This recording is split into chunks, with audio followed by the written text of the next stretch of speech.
oduu gammachiisaa innis maannoo jettan assalaamu alaykum warahmatullaahi wabarakaatu shamarri dhiirri gara baharaa dhuftan shamarri xalabaadhaa baddan warroonni ziyaaraadhaa biyyaa dhuftan galuu dandeessu heloo jedha lakkoobsa koo dhumara isinii maxxansaa inni lammataa immoo dhiifama dheengada viidiyoo tokko poostii godhan ture akkuma kan warroonni galuu barbaadan jedhee inni gaafasii akkam akka ta'e shamarri yeroo galuu jette lispaasee kutattee kaatee gara mana hidhaa seenti garuu inni ammaa mana hidhaa sana seenuun hin jiru isinii galee sanaafan keessaan isinii deebisuu dhiisee namoonni baay'een naa barreessaa naa dawwalaa turtan yeroo sanatti kanaaf jennaan warroonni naa barreessaa naa dawwalaa turtan warroonni haqiiqatti biyya galuudha niyyattan qofti irra deebi'aati sagalee naa qaba dhiirri gara baharaatiin dhuftan warroonni galuu barbaadan irra deebi'aati sagalee naa qaba bakki isin teessan jira wantundi isinii xumurame isin biyyaan isin gahuu dandeenya warri immoo daa'ima jettan amma dhuftanii daa'ifni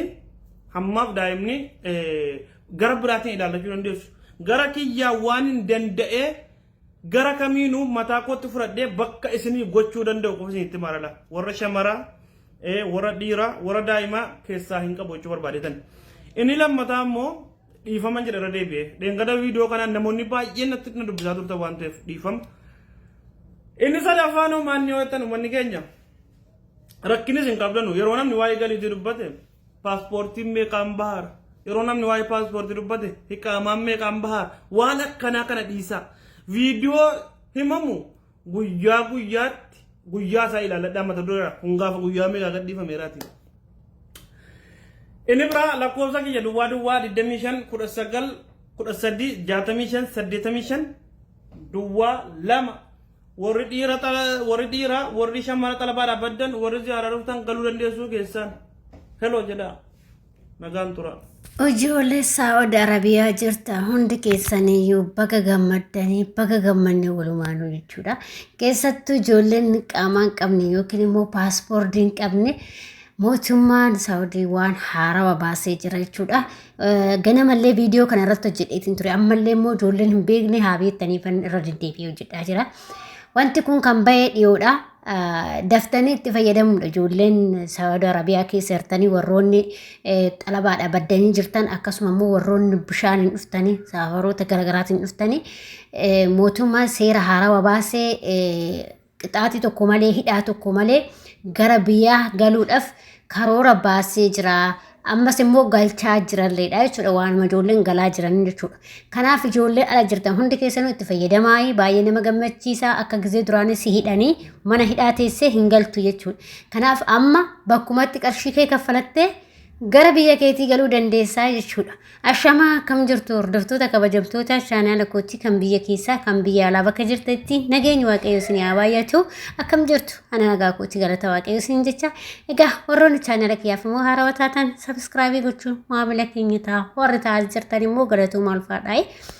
Egaa hordoftoota kiyya akkuma jalqaba buleessi keenya illee nu ibsetti anillee barreeffamaan argee ture barreeffama Ijensiin baasee jira jechuudha. Wanta ijensiin baasee san immoo isin hin maxxansa. Ijensii Itoophiyaa kan Saawudii keessa jirutu baasee jechuudha. Kanaaf seera haarawaa baasanii jiran jechuudha. Kanaaf dhugaa dubbachuudhaaf baay'ee yeroon kun baay'ee bareedaadha. Ijoolleen ala hojjettan yookiin immoo xalabaadhaa baddanii jirtan akkasuma immoo kan xalabaa qofas miti kan xalabaatillee kan xalabaa qofaa bade osoo hin taane warroota bishaan dhufee akkasuma warri ijoolleen xalabaadhaa baddanii paaspoortii fi qaamaa keessanii hin qabne karoora haarawaa mootummaatu baasee jira jechuudha. Waan mootummaan baasee kanatti immoo fayyadamuu qabdan. Fakkeenyaaf gaafa biyya gala jettu baasii tokko malee isaaba tokko malee gara biyya keenyaa galuu dandeessa jechuudha. Baasii yoo isin hin jedhu hidhaan hin jiru jechuudha. Garuu waan xiyyaara keetii qofa kan kaffalattu jedhamee jira. Qixaaxeen hin jiru. Mana hidhaa seenuun hin jiru. Kaffalattee gara biyya keetii galuudha. Daa'imas fudhattanii galuu dandeessanii jechuudha. Ijoolleen daa'imallee fudhattanii galuu barbaadan daa'ima keessa fudhattanii galuu dandeessan. Shamaras ta'ee dhiiras ta'ee abbaa fe'ee yoo ta'eyyuu amma seera baasee jira waan ta'eef ammas galchaa jira mootummaan ammallee jechuudha ijoolleen. Itti fayyadama maaliif booda yookiin sin jalaa cufamuu danda'a. Ijoollee xalabaa jirtu sun taane irra caala kan isin fayyadu wanti kun kan fayyadu ijoollee barraa hojjetan kan ala hojjetan akkasuma kara bishaanitiin dhuftanii akkasuma kan baddanii hojjetaniif karoorri kun kan bahe jechuudha. Itti fayyadamuu qabdan ofii keessanii beektanii maaliif sa'aatii amma fakkeenyaaf paaspoortii nan baafadha yookiin qaama hojjetaa jechuu fi wannaa dhiiraa sinirraa fudhata. Qarshii guddaa sinirraa fudhachuu danda'a. Kanumarra galtee biyya biraallee deemuu si wayya malee as keessa taayetiin qaama hojjisiifadhaan xiqqooshi sinitti ulfaachuu hin hojjetama. Garuu amma gallakkifamee jira akkuma warra Dubaayii san hojjisiifachuu hin dandeessan. Garuu xinnoo ishee xiqqoo birriin hin dabalee jira jechuudha. Hanga asitti birrii kana baastanii hojjisiifattan immoo biyya galtaniitu biyya biraa deemuu dandeessanii jechuudha. Sinii galee maaliif afaan beektoo ta'e biyya barbaadan deemuu dandeessu jechuudha. Fakkeenyaaf afaan erga beektee Dubaayii deemuu dandeessa. Hojiidhaan qulqullinaan nyaataan waan barbaadan deemuu dandeessa jechuudha. Suuqii keessa soo hojjetti ta'e. Kanaaf seera haarawaa kanatti immoo fayyadamuu qabdanii sin jechuu barbaada hordoftoota kiyya. Kana waan ofii kootii argin sinii qoodaa jira. Akkasuma obboleessi keenyallee ijoollee baay'eedha kan sirriitti himaa jira waa'ee seera mootummaan Saawud Arabiyaa keessaa baase jechuudha galuu dandeessanii. Akkasuma ijoolleen immoo warri kontiraata jirtan immoo haga waggaa lamaa galuu hin dandeessas. Ijoolleen kontiraata illee ijoolleen na gaafatanii jiran garuu viidiyoo isin hin hojjenne. Ijoolleen kontiraata keessa fixanii waggaa lama yoo fixee dirqama isaan tikkeetti si muranis galchuun ofii keetiin murattan. Kanallee beekuu qabda ijoolleen xalabaa jirtan yookiin immoo kontiraata jirtanii jechuudha. Isin xalabaan beektan kontiraata beektanii. Ijoolleen kontiraata jirtan waggaa lama hanga fixutti tikkeetti si muran. Gaafa waggaa lama fixee murattee galuu hin dandeessa. Isaantu si mura malee ofii keetiin murattan. Kuni seera waan jiruuf seeratu bahee jira waan ta'eef seerri durumas har'as hin jira seerri akkasii waggaa lama fixnaan dirqama hin qabdu. Garuu haga waggaa lama dirqama qabda jechuudha.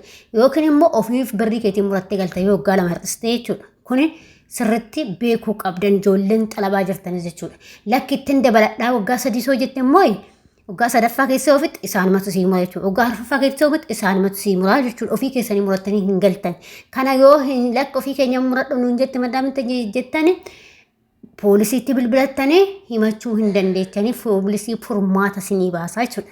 Ati seeran jirta waan ta'e isaan toosee fidate waan ta'eef jechuudha. Sinii galee kanaaf anamma ofii kootii galuuf karoorarran jira.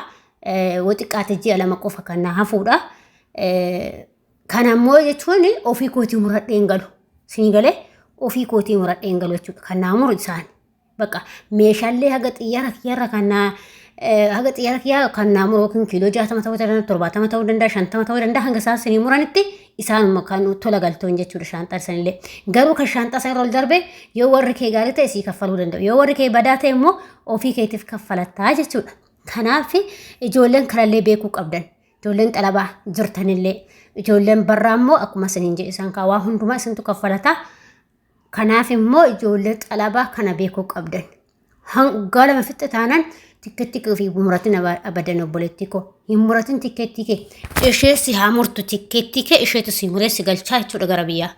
Yoo barbaadde deebi'ee isin jette immoo tikkeetti ittiin deebitullee murtee si ergiti jechuudha. Yookiin ammas yeroo galtu si kennitu yookiin immoo murtee si erguu dandeessi jechuudha. Kanuma gabaabatti wanti jiru. Kanaaf yeroo baay'ee ijoolleen keenya maalaan godha madaamin koo waggaa lama fixnee tikkeettii fi muratan jetti jettanii ijoolleen akkas jettanii tikkeettii waggaa lama fixnee ofii keetii murattaa jechuudha. Seeruma jiru kun waanuma jirudha jechuudha. Isaan itti murteessuu osoo hin taane seera jiru seera bahee jiru.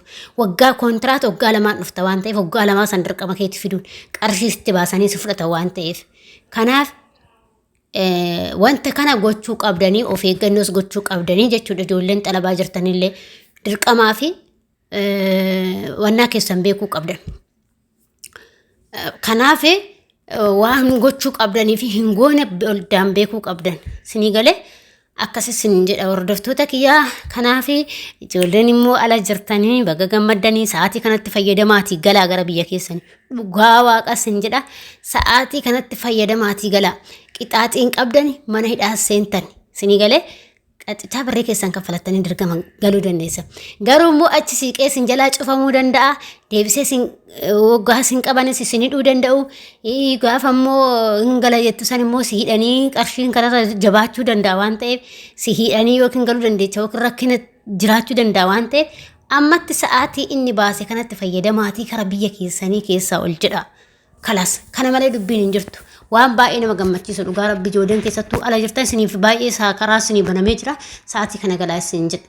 Dafuu nuti warri xalabaa jiru rakkoo hin qabnu warri immoo barraa jirtan rakkina guddaa keessa seentu boodaa jechuudha. Isin galee qabaanis kan jabaate waan ta'eef qabanii qullaa si galchuurra har'a ofii keetii xiqqeetti kee murattee galuu si wayyaa jechuudha. Hidhaa tokko malee, saaba tokko malee, yaaddoo tokko malee, siqiqii tokko malee jechuudha. Kana fakkaata hordoftoota kiyya. Egaa kaa viidiyoon kiyya har'a isuma kanaadha. Yoo isinitti tole namoota biraan nagaa sheerii laayikii godhaati ijoollee Saawud Arabiyaa jirtu. Akkasuma immoo yaadaa fi qeeqa soo qabaattan immoo koomentii jalatti na gaafachuu hin dagatinaa. Waanan beekurraa isiniifin qooda, waanan anis miidiyaa irratti argurraa isiniifin qooda. Isiniin jechuun jaaladhaa. Nagaa ta'aa, fayyaa ta'aa. Akkasuma warri waan kanaaf saaraa taatan immoo sabskraayibii godhaa kaa hirribna qabaa jiran beektanii hammammachaatan jira. Innaa akkasii isiniin jedha hordoftoota kiyyaa. Baay'ee isiniin jaaladha, isiniin kabaja.